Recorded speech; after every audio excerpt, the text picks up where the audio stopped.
ان الحمد للہ والصلاۃ والسلام علی رسول اللہ وعلی آلہ واصحابہ اجمعین واصفا اما بعد فاعوذ باللہ من الشیطان الرجیم بسم اللہ الرحمن الرحیم فاسألوا اہل الذکر ان کنتم لا تعلمون صدق اللہ مولانا العظیم وصدق رسولہ النبی کریم الامین۔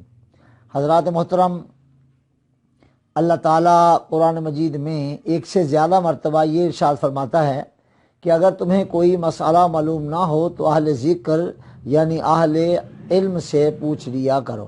اسی حوالے سے ہر اتوار کو نماز عشاء کے بعد لاہور پاکستان میں ہم حاضر ہوتے ہیں، آپ سوالات فرماتے ہیں اور ہم قرآن و حدیث کی روشنی میں اس کے جوابات عرض کرتے ہیں۔ آج بھی حسب معمول حاضر ہوں، آپ کوئی سوال فرمانا چاہیں فرما سکتے ہیں، ہم ان کے جوابات عرض کرنے کے لیے تیار ہیں۔ جی صاحب۔ وعلیکم السلام۔ حضرت بزرگوں کی کتابوں پر اعتراضات کرنا یہ کیسا ہے؟ یہ سوال علی احمد صاحب کا ہے، اور کوئی بات نہیں، یہ سوال آ گیا ہے تو ظاہر میں جواب عرض کر دیتا ہوں۔ بزرگوں کی کتابوں پر جہاں تک اعتراضات کا تعلق ہے تو اس میں میرا 40 سالہ مطالعہ یہ ہے کہ انبیاء کے علاوہ کوئی بھی معصوم نہیں ہوتا، اور ان سے خطا کا سرزد ہو جانا یہ ممکن ہے۔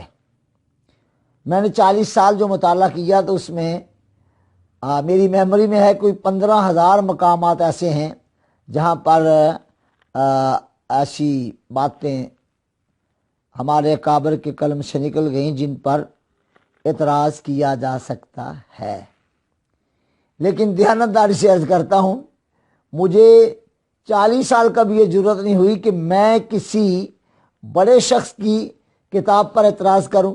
ایک بار میں نے سوچا تھا کہ میں یہ کتابوں پر بات کروں، اور جب میں ان پر تحقیق کر رہا تھا تو وہ کتاب ایک عرصہ تک چھپی نہیں تھی، اور جب وہ چھپی نہیں تھی تو وہ زار روس کے تسلط میں رہی تھی۔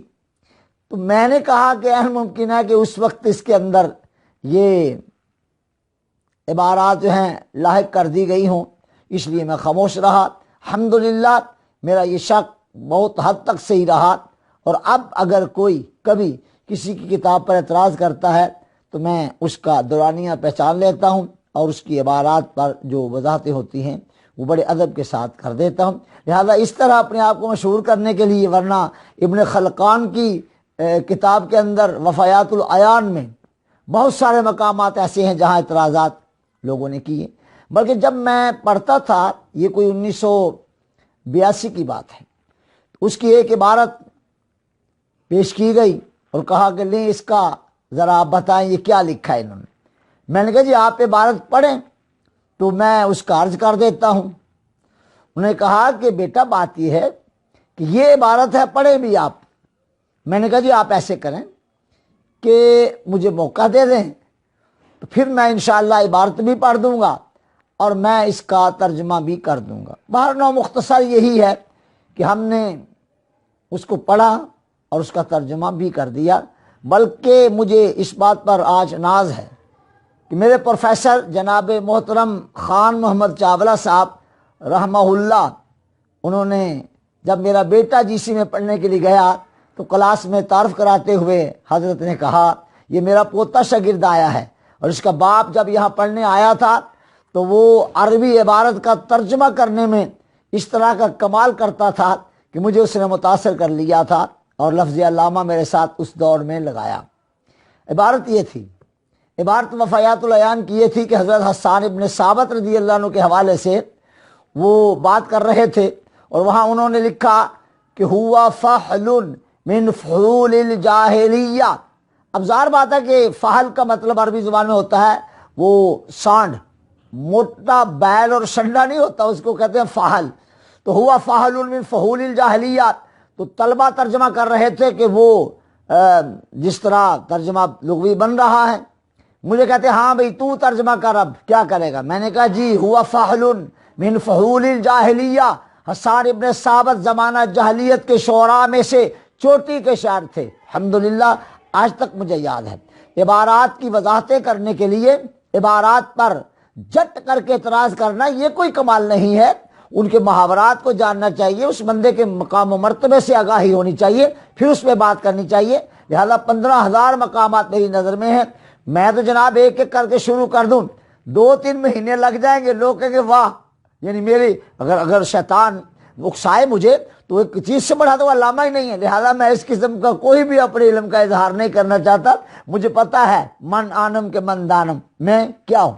لہذا بزرگوں کی کتابوں پر اعتراض کرنے سے پہلے تھوڑا ڈرنا چاہیے۔ پھر ایک بار ایک اور عبارت لائے گی کہ یہ دیکھیں یہ بھی لکھا ہے حسان ابن ثابت کے بارے میں، کسی جنگ میں وہ شریک نہیں ہوئے، وَكَانَ جَبَانًا۔ میں نے کہا جناب کوئی بات نہیں، جبانہ کا ترجمہ آپ لغت سے دیکھ آئے ہیں نا، تو یاد رہے کہ لغت پڑھنے سے بات نہیں بنتی جب تک ذہنی سٹیٹس اتنا اپنا ہو جائے کہ بات کرتے وقت کا تناظر سارا کا سارا میموری میں آ جائے۔ انہوں نے لکھا ہے حضرت نے کہ یہ کسی جنگ میں شریک نہیں ہوئے، وکانا جبانا، تو ترجمہ انہوں نے کیا کہ وہ تو بزدل تھے، تو صاحب یہ ترجمہ غلط ہے، وکانا جبانا، حسان بن ثابت رضی اللہ عنہ کسی غزوہ میں شریک نہیں ہوئے، اس لیے کہ وہ نازک مزاج تھے، شاید نازک مزاج ہوتا ہے۔ عبارات اکابر، ان پر اعتراضات اور اپنے آپ کو سے شہرت دینا بہت بری بات ہے، چاہیے کہ بزرگوں کا ادب کیا جائے اور اپنے آپ کو سنبھالنے کی کوشش کی جائے۔ لہذا غلطیاں کابر سے بھی ہوئی ہیں، لیکن ان کی غلطی تمہاری ہزاروں نیکیوں پر بھی قربان ہے۔ مجھے کسی نے کہا جی اب تم کہتے ہو کہ نبی سے کبھی کوئی لغزش نہیں ہوتی، گناہ نہیں ہوتا، قرآن کہتا ہے کہ آدم علیہ السلام نے اللہ کے حکم کے خلاف کیا اور وہ جو ہے وہ پھل کھا لیا جنت سے اور پھر انہیں جنت سے نکالا گیا۔ میں نے کہا جی کیا ہوا، چلے کم از کم لغزش تو مانے۔ میں نے کہا ایسی لغزش پر لوگوں کی کروڑ نیکیوں کو فدا کروں جس لغزش کی برکت سے آپ اور یہ کروڑوں صورتیں سامنے آ گئیں، اس لغزش پر میں قربان جاؤں۔ لہذا ان کی لغزش جو ہے ہمارے لیے باعث برکت اور رحمت ہوتی ہے۔ اتنا میرا حال کافی ہے، باقی بہت کچھ کہا جا سکتا ہے، گھنٹوں لگا رہوں تو بات کہتا رہوں۔ لیجئے بیٹا۔ وعلیکم السلام۔ حضرت بزرگوں پر نکتہ چینی، اس کا جواب ہو گیا ہے بیٹے، جو میں نے کہنا تھا اسی سوال کے ضمن میں نے کہہ دیا ہے۔ وعلیکم السلام۔ حضور یہ بھی سوال ایسا ہی ہے کہ بزرگوں پر اعتراض کرنا کیسا ہے، وہ سارا جواب اسی سوال میں نے دے دیا ہے، تو جتنی باتیں کہنی تھی تقریباً اختصار کے ساتھ میں نے کہہ ہی دی۔ وعلیکم السلام۔ حضور یہ سوال محمد افضل صاحب کا ہے، خواب میں پیسے ملنا اس کی تعبیر کیا ہے؟ جی جناب، خواب میں پیسے ملنا انشاءاللہ عملاً بھی رزق حلال مل ہی جائے گا۔ ویسے معبرین نے اس کی تعبیر کچھ اور کی تھی، لیکن اب فقیر آپ کے لیے یہ تعبیر کر رہا ہے، جس طرح یہ فقیر کر رہا ہے انشاءاللہ ایسے ہی ہو جائے گا۔ جی اور کوئی سوال؟ وعلیکم السلام۔ صاحبزادہ انعام الحق صاحب کا یہ سوال ہے، حضرت فرض نماز کے بعد کیا پڑھنا چاہیے؟ فرض نماز کے بعد بہت سارے اذکار احادیث مبارکہ میں آئے ہیں۔ فرض نماز پڑھنے کے بعد اللہ کے نبی صلی اللہ تعالیٰ علیہ وآلہ وسلم یہ کلمات پڑھتے تھے، استغفر اللہ استغفر اللہ استغفر اللہ۔ یہ کلمات بھی ادا کرتے تھے، اللہ اکبر، اور حدیث شریف میں کلمہ کے بعد نماز کے فوراً بعد لا الہ الا اللہ کا ذکر بھی آیا ہے۔ اس کے علاوہ بھی اور بہت ساری دعائیں نماز کے بعد مذکور ہوئی ہیں۔ اگلا سوال۔ وعلیکم السلام، یہ سید علی حسن صاحب کا سوال ہے۔ وعلیکم السلام۔ حضرت اعلیٰ حضرت کا ایمان ابو طالب پر کیا موقف ہے؟ آپ نے فرمایا میں ان کا ذمہ دار ہوں۔ بڑا اچھا سوال ہے۔ میں سیدی اعلیٰ حضرت امام اشرا احمد رضا خان قادری محدث بریلوی نور اللہ مرکزہ کا ذمہ دار ہوں۔ انہوں نے تحقیق فرمائی ہے اس پر، میری نظر میں گزری، کئی بار میں نے اس کو پڑھا، آج سے کچھ 40 سال پہلے سب سے پہلے میں نے اس کو پڑھا تھا، اور ساری روایات جو آپ نے نقل فرمائی ان کو دیکھنے کے بعد آخر میں جا کے آپ نے لکھا کہ کفر ابو طالب ضروریات دین سے نہیں ہے۔ میرا خیال ہے یہ کافی ہے، اس سے آگے میں اور کیا کہوں، نتیجہ یہی ہے، لہذا جناب ابو طالب کے بارے میں بہت مباحثے میں پڑھنا یہ کوئی عقل مندی نہیں۔ رہی یہ بات کہ جی وہ جو فلاں روایت، وہ نظر ساری روایتیں میری نظر میں ہیں، اس میں کیا ہے، حضور علیہ السلام کے والدین کریمین پر صدیوں تک، یعنی علامہ امام جلال الدین سیوطی کے زمانہ تک حضور کے والدین کے بارے میں امت کا موقف جو تھا وہ عجیب و غریب تھا، اور فقہ اکبر کی عبارت پیش کی جاتی رہی کہ وَكَانَ مَاتَ عَلَى الْكُفْرِ۔ اب بتائیے آپ کے اس عبارت کو پیش کر کے پھر جب کہا جاتا کہ رسول اللہ کے والدین اور کانا ماتا علی الکفر دونوں تثنیہ کے صیغے ہیں، اب علماء کو تو سمجھ آ رہی ہوگی، اور ذرا سمجھدار جو ہے اس کو بھی اچھی طرح سے پتہ چل رہا ہوگا کہ میں کیا کہنا چاہ رہا ہوں۔ امام سیوطی نے کہا کہ یہ نہیں ہو سکتا کہ رسول اللہ کی اماں ہو، رسول اللہ کے ابا ہوں اور وہ کفر پر دنیا سے چلے گئے ہوں۔ لوگوں نے کہا سیوطی تو پاگل ہو گیا، سیوطی کو کیا پتا ہے علم اور فن کا۔ امام سیوطی ڈٹے رہے، الحمدللہ رب العالمین، 10 کتابیں لکھنے کے بعد آخر مخالفین تھک گئے اور پھر لوگوں نے مان لیا۔ اور ابھی یہ زیادہ دیر نہیں، کوئی 40 سال کی بات ہے، اس وقت بھی لوگوں نے کہا جی آپ یہ کیا کہتے ہیں؟ میں نے کہا جی آج آپ بات مجھ سے نہ بھی کرنا چاہیں، آپ کی عمر کیا ہے؟ مجھے کہنے کہ تیری عمر کیا ہے؟ ظاہر میں نے کہا کہ میں تو بھی جوان ہوں، لڑکا ہوں میں ایک، کہ میری عمر 50 سال ہے۔ میں نے کہا پھر آپ 50 سال کی عمر کی وجہ سے مجھے منوا لیں گے؟ میں نہیں مانتا، میں نبی کریم کی والدہ کو مومنہ مانتا ہوں اور والد کو بھی مومن مانتا ہوں۔ پھر اس پر کافی عرصہ اور بھی چلتے رہے لوگ، یہ اب کوئی 10 سال کی بات ہوگی۔ پھر کسی نے کہا لیجئے جناب ان سے بات کیجیے، بات کی۔ میں نے کہا آپ کو پلٹنا ہوگا، مجھے نہیں۔ میں نبی کریم علیہ السلام کے والد گرامی کو بھی مومن سمجھتا ہوں، موحد سمجھتا ہوں، آپ کے اماں جان کو بھی مومنہ سمجھتا ہوں، اور ان کے بارے میں ذرہ برابر بھی میں کوئی شک نہیں کرتا۔ اور باقی رہا یہ کہ جب وہ حدیث مسلم والی پھر پیش کی کہ آپ کیا کہیں گے، انا ابی و اباک فی النار، ظاہر بات ہے کہ وہ پڑھ لیں، ذرا مسلم کو ایک بار وہاں بھی پڑھ لیں، کوئی حرج نہیں ہے۔ میں نے بخاری شریف کو بہت بار پڑھایا، مسلم کو بہت بار پڑھایا، ترمذی کو بہت بار پڑھایا ہے، وہ ساری حدیثیں الحمدللہ نظر فقیر میں ہیں۔ اور میرا موقف یہ ہے کہ جناب ابو طالب کے معاملے میں کوئی جھگڑا وغیرہ نہیں کرنا چاہیے۔ ان کی خدمات ایسی ہیں کہ اگر جس طرح انہوں نے اللہ کے محبوب کا ساتھ دیا ہے وہ کمال کر دیا ہے۔ اس مسئلے کو فی الحال حکمت کا تقاضا یہ ہے بالکل بھی نہ چھیڑا جائے، اور جناب ابو طالب کے بارے میں کوئی ہلکا کلمہ نہ کہا جائے، اور ان کے بارے میں لوگوں میں بحث چلانا یہ کوئی دنائی نہیں ہے۔ لہذا میں بڑی عاجزی کے ساتھ عرض کروں گا کہ یہ مسئلہ بالکل نہ چھیڑا جائے، خاموشی اختیار کریں، انشاءاللہ چند سالوں میں خود بہت بے غبار ہو جائے گا۔ وعلیکم السلام۔ حضرت ایمان ابو طالب کے ماننے والوں کو رافضی کہنا کیسا ہے؟ دیکھیے پھر یہ بات میں کہتا ہوں کہ یہ شیعوں کے ساتھ اتنا شدید اختلاف کہ آپس میں لڑائی جھگڑے تک نوبت آ جائے، میں نے بہترین طریقہ بتایا ہے، ان پر شدت کرو گے وہ بھی تم پر شدت کریں گے، تم ان کے خلاف زبان چلاؤ گے وہ بھی چلائیں گے، اس سے نقصان کس کا ہوگا؟ امت مسلمہ کا۔ خدا کے لیے اب ایک ایسی راہ نکلنے دو جس میں امت بن جائے۔ جو پچھلے جو 200-400 سال گزرے ہیں ان میں معاملہ بڑا گڑبڑ رہا ہے، اور میں الحمدللہ دیکھیں مجھے شرح قلب ہو گیا اور شرح صدر ہو گیا، تو میں نے کافی عرصہ ہو گیا اب جو بات کرتا ہوں الحمدللہ پوری دنیا میں جہاں جاتی ہے لوگ یہ نہیں کہتے کہ یہ اس نے کیا کہا، میں کسی کو کچھ بھی نہیں کہتا۔ آپ امت بنے، جب آپ امت بن جائیں گے پھر انشاءاللہ آپ پر سب کچھ واضح ہوگا اور آپ کو سمجھ آ جائے گا۔ آپس میں نہ لڑیے، آپس میں لڑنے سے نقصان ہوتا ہے۔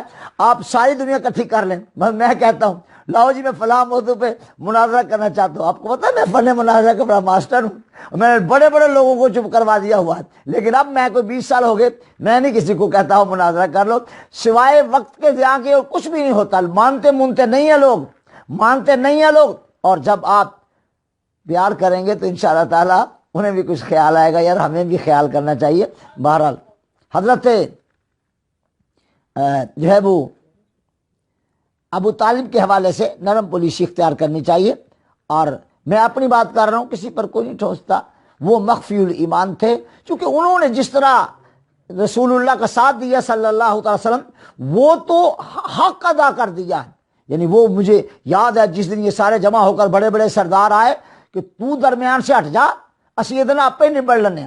جناب ابو طالب ان دنوں کمزور تھے، اپنا عصا پکڑ کر کھڑے ہو گئے، کہنے لگے آؤ کوئی آئے تو صحیح۔ وہ سے کیا سمجھتے ہو میں کھڑا ہوں، ابو طالب ابھی زندہ ہے، کوئی آنکھ تو اٹھا کے دیکھے۔ خبردار اگر کسی نے کوئی ایسا ویسا اشارہ بھی کیا، اس میں کوئی شک نہیں کہ اس بندے نے اللہ کے محبوب کی بڑی خدمت کی اور آپ کے حمایت میں کمال کر دیا، آپ کی حمایت میں کمال کر دیا۔ جب کبھی رسول اللہ خود فرماتے ہیں صلی اللہ علیہ وآلہ وسلم کہ جب میں اپنے چچا جان سے ملتا تھا تو مجھے سکون ہوتا تھا، اور وہی روایت ساری میری نظر میں ہیں، میں اس کے علاوہ اور کچھ نہیں کہتا۔ لڑنا لڑنا اس پر نہیں چاہیے، اور سیدی اعلیٰ حضرت کے بارے میں یہ موقف اگر کوئی اختیار کرتا ہے کہ شاید وہ آپ کے بارے میں ان کا موقف سخت تھا، تو ان کو دوبارہ فتاوی رضویہ شریف کو پڑھ لینا چاہیے، انشاءاللہ معاملہ صاف ہو جائے گا۔ میں پھر بھی یہ کہتا ہوں کہ علماء میں علم کی وجہ سے کبھی سختی پیدا ہو جاتی ہے، اسے برداشت کرنا چاہیے۔ اور میں سب کو یہ عرض کروں گا، امت بنو امت، لڑتے لڑتے تمہارا بڑا کام خراب ہوا ہے، مزید نہ لڑو، یہ کہہ سکتا ہوں، گزارش کر سکتا ہوں اور کر سکتا ہوں۔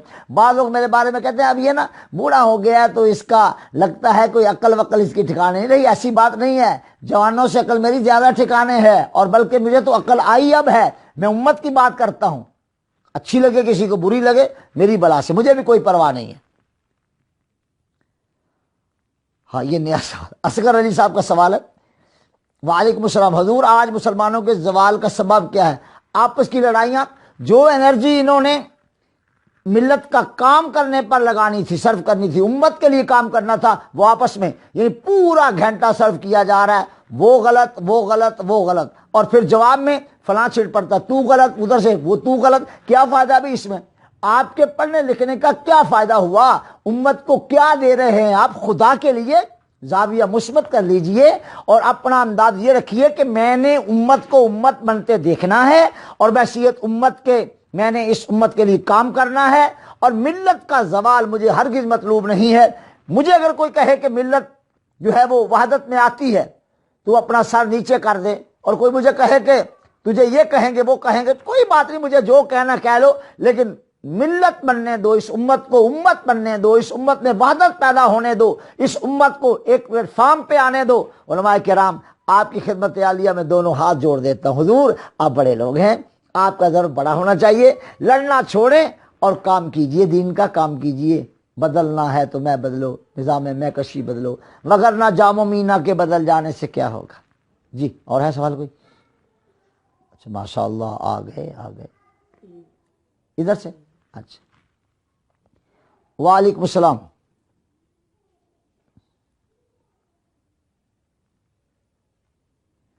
یہ علی صبا ہے جی، اچھا علی صبا۔ وعلیکم السلام حضرت، اگر آنکھ کا ابرو حرکت کرے تو کیا ہوتا ہے؟ ہماری آنکھ جب بھی حرکت کرتی ہے تو برا ہوتا ہے؟ نہیں، ایسا نہیں ہے۔ اب ایسے کریں کہ اپنی اس آنکھ پر اپنا دائیں ہاتھ رکھیں اور اسے یہ کہہ دیں کہ تھک گئی ہوگی تو اس طرح پھڑکا نہ کر، انشاءاللہ، اور یہ کہہ کر رسول اللہ پر تصور مدینہ کر کے درشی پڑھ دیں یا کہ سیگوں کے ساتھ، سب خیر ہو جائے گی۔ میرا یہ تجربہ ہے، الصلاۃ والسلام علیک یا رسول اللہ، الصلاۃ والسلام علیک یا نبی اللہ، الصلاۃ والسلام علیک یا نور اللہ۔ انشاءاللہ آنکھ کا پھڑکنا تو درکنار، ایسی ٹھنڈ پڑے گی کہ اندر باہر ٹھنڈ ہی ٹھنڈ رہے گی۔ لیجیے۔ وعلیکم السلام حضرت، کیا یہ سوال محمد نجم الحسن کا ہے؟ حضرت کیا اولیاء کرام کے بالوں سے برکت حاصل کی جا سکتی ہے؟ بات یہ ہے تخصص رسول صلی اللہ علیہ وآلہ وسلم، اور رسول اللہ کے بالوں سے برکت کا حاصل ہونا بھی ثابت ہے، ان سے برکت حاصل کرنا بھی ثابت ہے، اور کوئی اگر کسی سے عقیدت کرے اور اس کے بالوں کو باعث برکت جانے تو اس پر کوئی فتویٰ تو نہیں دیا جا سکتا نا جی، لیکن برکت جو ثابت ہے وہ رسول اللہ صلی اللہ تعالی علیہ وسلم کے اپنے منہ مبارک ہیں، ان کے بال مبارک ہیں، ان میں کوئی شک نہیں، شبہ نہیں۔ اس پر جہاں کوئی چاہے بات کر لے تو ادب سے بات کر لوں گا۔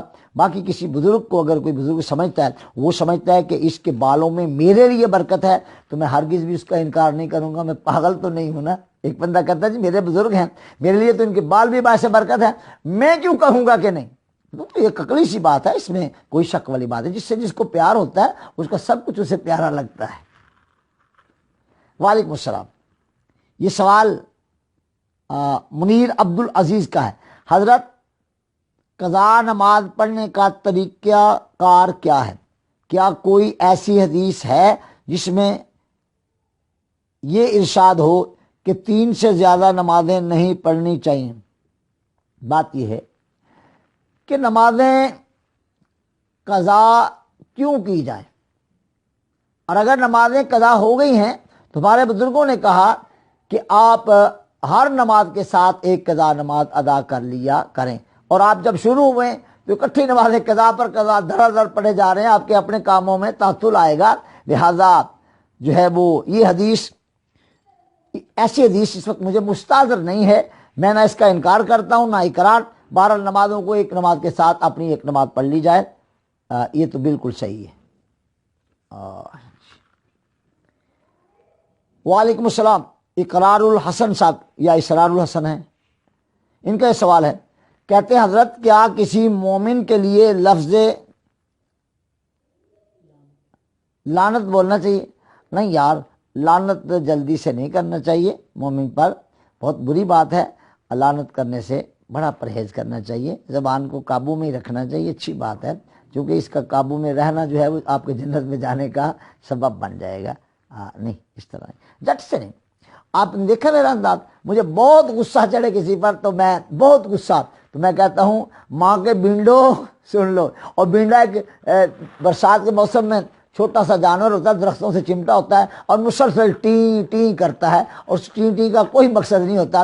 بہت غصہ چڑھے تو میں کہتا ہوں ماں کے بینڈو سنو، اور جہاں مجھے الفاظ کے ساتھ اپنی بات کہنا جو اچھا نہیں لگتا، میں وہاں ڈیش ڈیش لگا کے گزر جاتا ہوں۔ اور پوری دنیا میں جب یہ انداز لوگوں نے سنا دیکھا تو کہتے ہیں یار یہ بھی ہوتا ہے جی، میں نے کہا ایسا بھی ہوتا ہے، میں سب کچھ کہہ بھی دیتا ہوں، کہتا بھی کچھ نہیں ہوں۔ یہ لہذا ایسے لوگوں کے لیے اب بھی ڈیش ڈیش ڈیش۔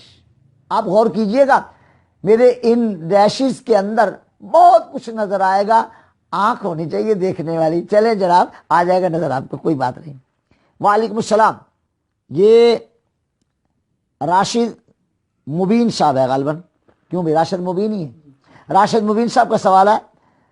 وعلیکم السلام۔ حضرت کیا بھائی اپنی معذور بہن نہلا سکتا ہے جب کوئی عورت موجود نہ ہو؟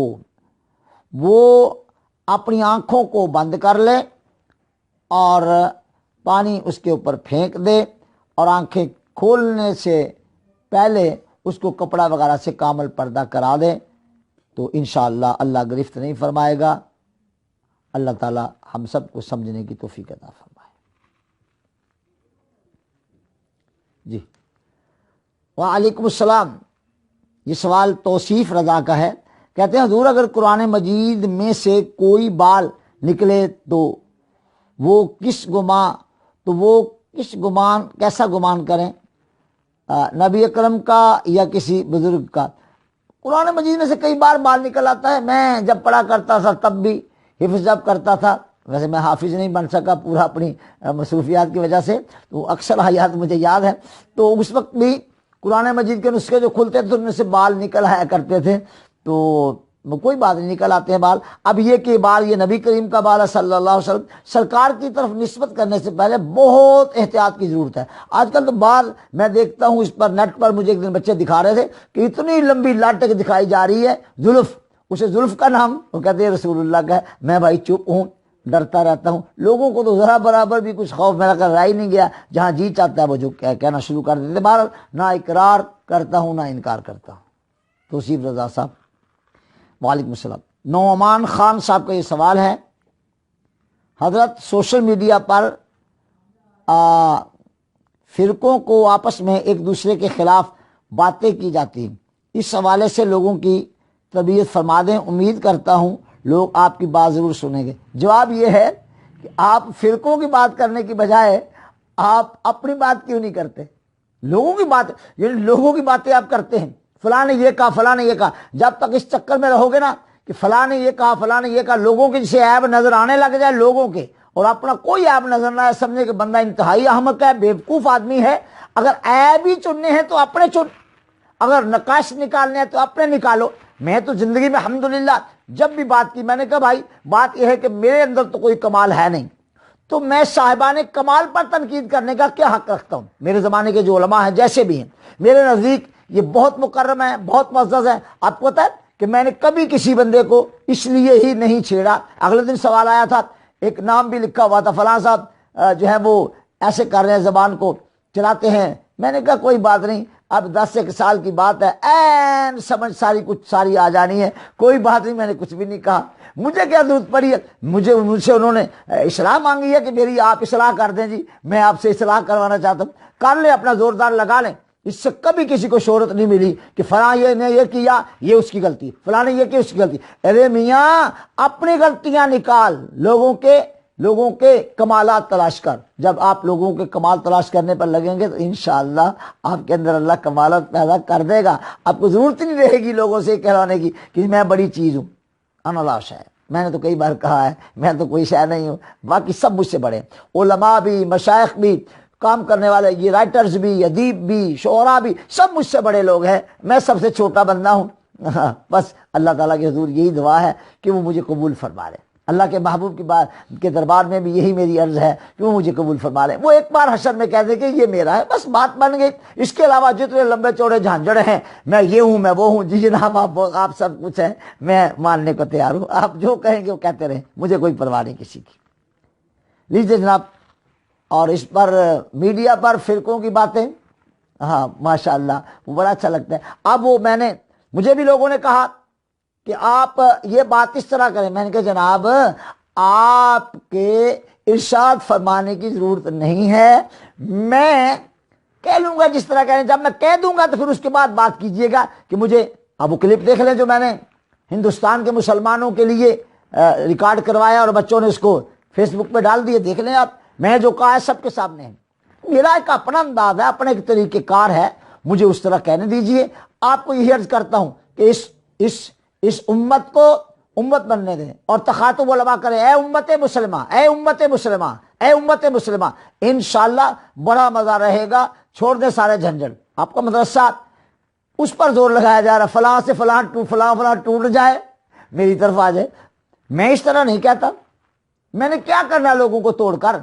میں کل مر جاؤں تو لوگوں کا مجھے کیا فائدہ؟ ہاں میں یہ سکھا کے جاؤں گا کہ جب تک تم زندہ رہو امت کو امت بنانے میں مددگار رہنا، رسول اللہ کی امت میں صلی اللہ علیہ وآلہ وسلم کوئی اختلاف کی بات تم نہ کرنا۔ کوئی بات نہیں، میں نے بڑے دور دیکھے ہیں، مجھے یاد بھی ہے، اگر کوئی کبھی یقین کریں یہ بات کھول دوں تو مجھے خود اس سے وہ ہوتا ہے، اس لیے نا ڈیش ڈیش ڈیش میں کچھ نہیں کہتا، مجھے سمجھے کہ بہت بڑا بزدل ہے، بلکہ بعض لوگ مجھے کہتے ہیں ایسے پاگل ہو گیا۔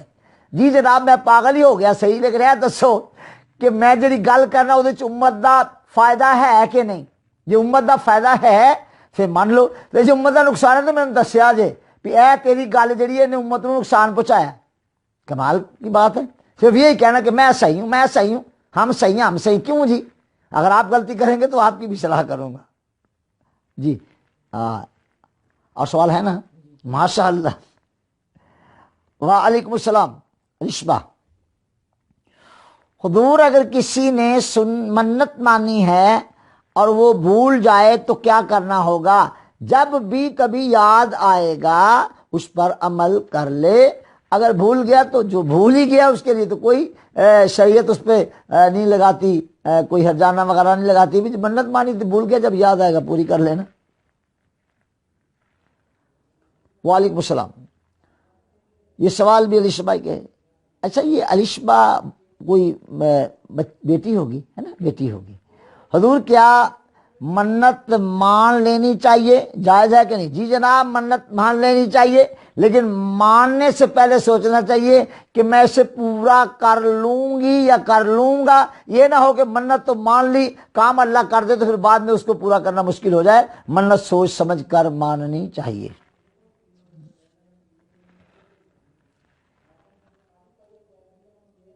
یہ سوال صاحبزادہ انعام الحق صاحب کا ہے، قرآنی تعویذ لکھ کر لوگوں کی مدد کرنا کیسا ہے؟ قرآنی تعویذ یعنی قرآن کی آیت کو تعویذ بنا کر گلے میں لٹکا دینا، فقیر اس سے افضل یہ سمجھتا ہے کہ وہ آیت اس کا ترجمہ پڑھا دیا جائے، اس آیت کا شان نزول بتا دیا جائے، اس آیت کے فیض و برکات جس کو تعویذ دینا بتا دیا جائے، اور وہ اس پر عمل شروع کر دے۔ جیسے ہی عمل کا ارادہ کرے گا انشاءاللہ اس کی مدد بھی ہو جائے گی اور اس کے مسائل بھی حل ہو جائیں گے۔ لہذا میرے نزدیک قرآن اس لیے نہیں آیا کہ اس کو آپ لکھ لکھ کر گلے میں ڈال لیں یا پاس رکھ لیں، اس لیے آیا ہے کہ اس کو پڑھیں، سمجھیں، اس پر عمل کریں۔ وعلیکم السلام۔ آفاق علی کا یہ سوال ہے، قبروں کو چومنا کیسا ہے؟ اگرچہ قبروں کو چومنا ایک نوع سے جائز ہے، لیکن اس زمانے میں قبروں کو چومنے سے نہ چومنا افضل ہے کہ بوسہ قبور سے بھی لوگوں کو شک پیدا ہوگا، لہذا قبروں کو چومنے سے نہ چومنا افضل ہے۔ ھذا ما عندی والعلم عند اللہ۔ وعلیکم السلام۔ یہ سوال خرم خان صاحب کا ہے، حضرت فروعی اختلافات کیا ہوتے ہیں؟ جی کیا دیوبندی اور اہل سنت کے اختلافات فروعی ہیں؟ کیا عقیدہ بھی فروعی ہے؟ جواب ہے کہ فروعی کا معنی ہوتا ہے اعمال کے اختلافات، اور عقیدہ کے اختلافات ہوتے ہیں اصول کے اختلافات۔ اصول عقیدہ ہوتا ہے اور فروع یہ عقیدہ اصل کا مطلب ہوتا ہے جڑ، اور فرع کا مطلب ہوتا ہے شاخ، یعنی اصل و فرع کا ماہر بندہ جب بات کرے گا قرآن و حدیث کی تو امت کا فائدہ ہوگا، اور غیر ماہر اصل و فرع جب بات کرے گا تو نقصان ہوگا۔ لہذا فروعی اختلافات کا معنی اعمال کے اختلافات، جس طرح شوافے کے اور احناف کے اختلافات، جس طرح حنابلہ کے اور مالکیہ کے اختلافات، یہ فروعی اختلافات ہیں، اعمال کے اختلافات۔ اور عقیدے میں کوئی مالکی ہو یا شافعی ہو یا حنبلی ہو یا حنفی ہو، عقیدہ سب کا الحمدللہ ایک ہے۔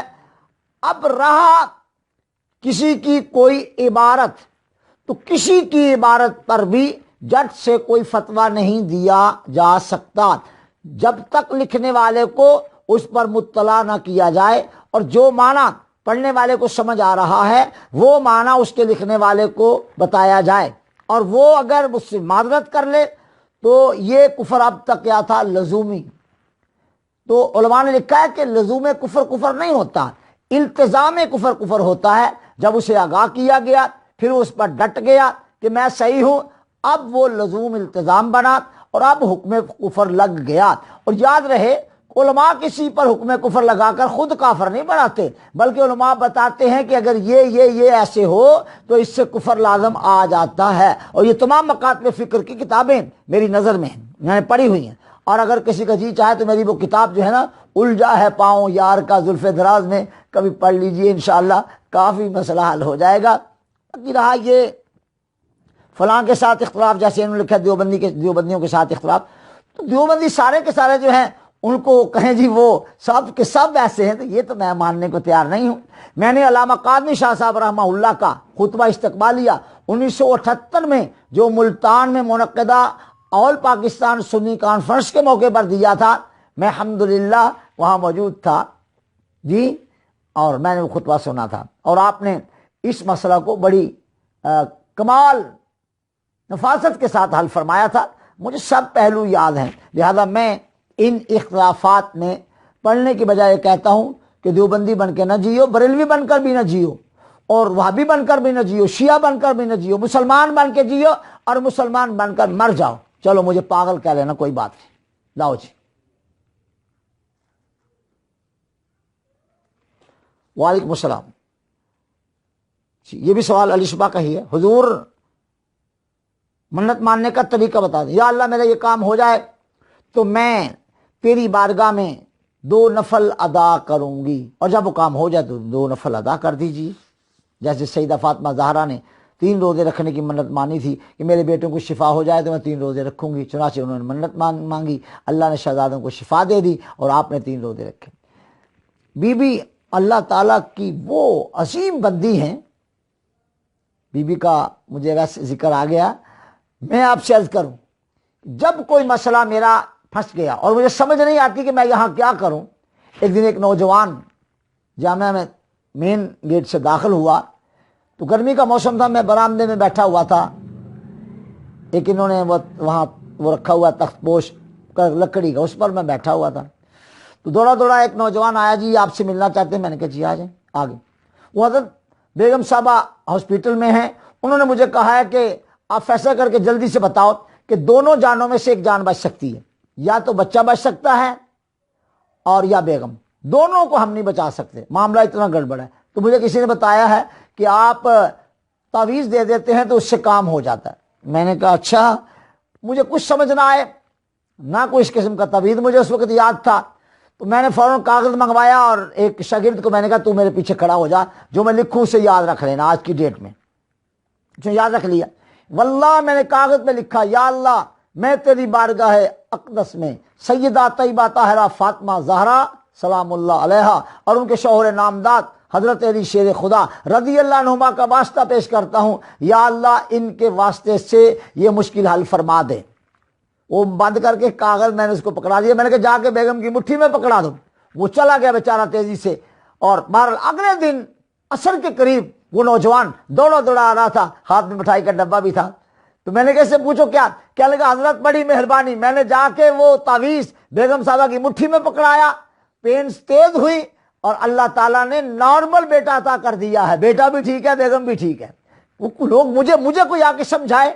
میں تو اولاد رسول خصوصاً صلی اللہ علیہ وسلم, خصوصاً سیدہ طیبہ طاہرہ فاطمہ زہرا سلام اللہ علیہا, ان کا تو نام پاک کا واسطہ دیتا ہوں اور اللہ کام کر دیتا ہے. میں بی بی کے ساتھ بے پناہ عقیدت رکھتا ہوں, میں ان سے بے پناہ پیار کرتا ہوں, میں ان سے بے پناہ جو ہے وہ متاثر بھی ہوں.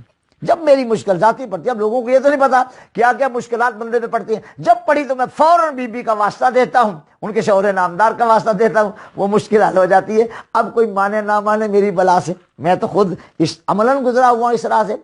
رسول اللہ کی شہزادی, کیا بات ہے, کیا کہنا اس بی بی کا. یقین کریں میں نے کئی بار کہا ہے کوئی سیدزادہ آ کر میرے گلے میں رسی ڈال لینا اور مجھے کہے کہ تو ہمارا کہتا ہے کہ میں اس در کا گدا ہوں, تو اس در کا میں خادم ہوں. چلو خادم صاحب ادھر کو ڈال کے رسی میرے گلے میں کوئی سیدزادہ دیکھ لے, اگر میں اس پر بھی سی کر جاؤں تو کہنا کمال کی بات ہے. میں رسول اللہ کی شہزادی اور رسول اللہ کی شہزادی کی اولاد, ان کا ہاتھوں بندہ غلام, ہاتھوں بندہ غلام. وعلیکم السلام. حضور آج اس بچی کو فرصت ہوگی, چلے کوئی بات نہیں, میرے سے کوئی سوال کرے تو میں تو کبھی تھکا نہیں. حضور ابلیس جنوں میں سے ہے یا فرشتوں میں سے؟ ابلیس جو ہے وہ تخلیق کے اعتبار سے جن ہے اور صحبت کے اعتبار سے وہ فرشتہ ہے. تربیت وغیرہ اس کی ساری فرشتوں کے ساتھ ہوئی اور اصلاً وہ جن ہے.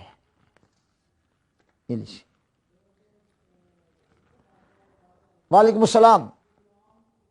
حضرت کیا فرشتوں کو اور جنوں کو موت آتی ہے؟ اس پر روشنی ڈال دیں. جی جناب, فرشتوں کو بھی موت آئے گی, اس پر نصوص موجود ہیں, اور جنوں کو بھی موت آتی ہے.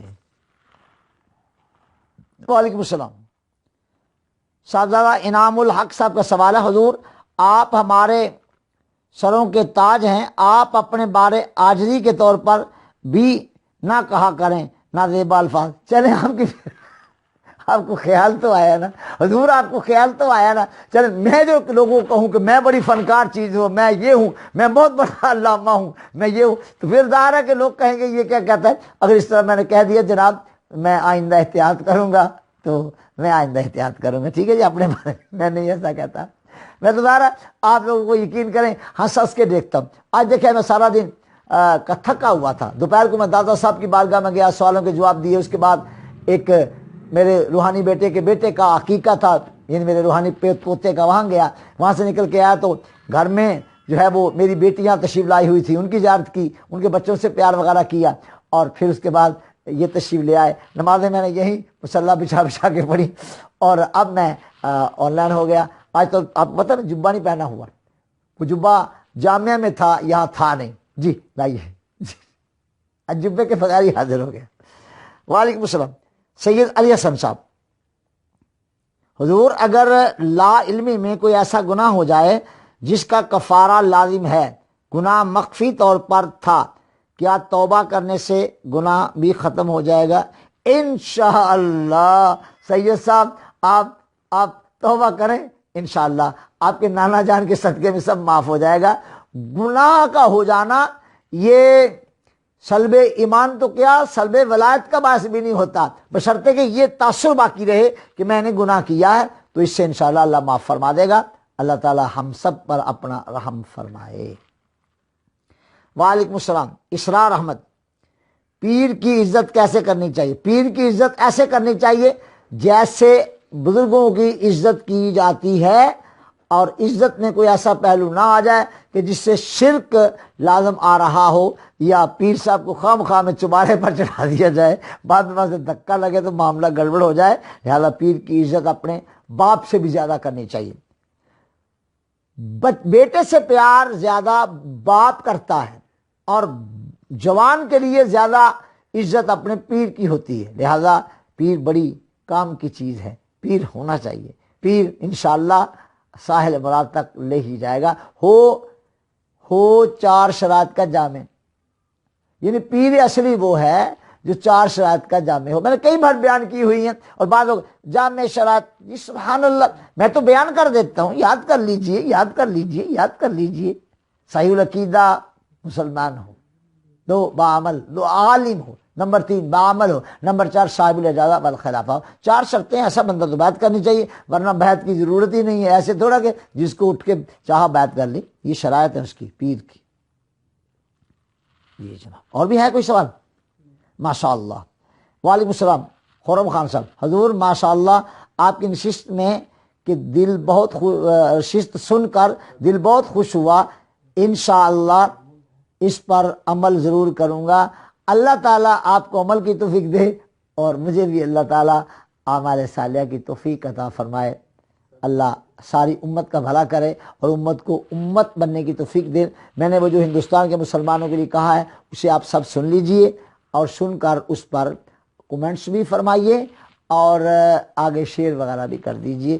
انشاءاللہ آپ کو بھی برکت ملے گی. اللہ ہندوستان کے مسلمانوں کی مدد فرما, اللہ ہندوستان کے مسلمانوں کی مدد فرما, اللہ ہندوستان کے مسلمانوں کی مدد فرما. اللہ ان کے لیے آسائشوں کے دروازے کھول دے. یا اللہ ان کی جانوں کی, ان کے مالوں کی, ان کے ایمانوں کی, ان کی اولادوں کی, ان کے گھروں کی, ان کے مکانوں دکانوں کی حفاظت فرما. اے اللہ ہندوستان کے مسلمانوں پر اپنا خاص لطف و کرم فرما, اور ہمیں بھی پاکستان جیسی عظیم یہ نعمت جو کلا ہے ہمارے لیے, یا اللہ اس کے لیے کام کرنے کی توفیق عطا فرما. اللہ پاکستان کو ہمیشہ سلامت رکھنا. یا اللہ یہ پاکستان ہمارے لیے بہت بڑی نعمت ہے. اللہ تیرا شکر ہے ہم پاکستان میں رہتے ہیں. اللہ تیرا انعام ہے ہم پاکستان میں بستے ہیں. اللہ تیرا شکر ہے. یا اللہ وہ لوگ جنہوں نے پاکستان بنایا تھا ان کی قبروں پر کروڑوں رحمت نازل فرما. قائد اعظم محمد علی جناح رحمہ اللہ کی قبر پر لاتعداد رحمت نازل فرما. اور ہمارے پیر سید حافظ پیر سید جماعت علی شاہ صاحب محدث علی پوری, پیر برچونڈی شریف, اور جتنے بھی اکابر علماء نے کام کیا, خصوصاً امام محمد رضا خان قادری رحمۃ اللہ علیہ, ان کے اولاد امجاد, ان کے خلفاء, ان کے شاگرد, سب پہ ساری دنیا میں جہاں جہاں کوئی بستا ہے جس کے کسی بڑے نے پاکستان کے لیے کوئی کام کیا تھا, سب کو برکت عطا فرما. اور پاکستان والوں کی یا اللہ حفاظت فرما. یا اللہ یہ بڑے عظیم لوگ ہیں, پاکستان کے مسلمان بڑے اعلیٰ لوگ ہیں. یا اللہ ان کو برکت عطا فرما. صلی اللہ تعالیٰ علیہ خیر خلق محمد والی صاحب اجمعین رحمت گیا. پھر سوال آ گیا, یہ دعا ہو گئی ہے. بچوں کے پیپر کیا چھوٹی سی چیز ہے, اللہ خیر کر دے.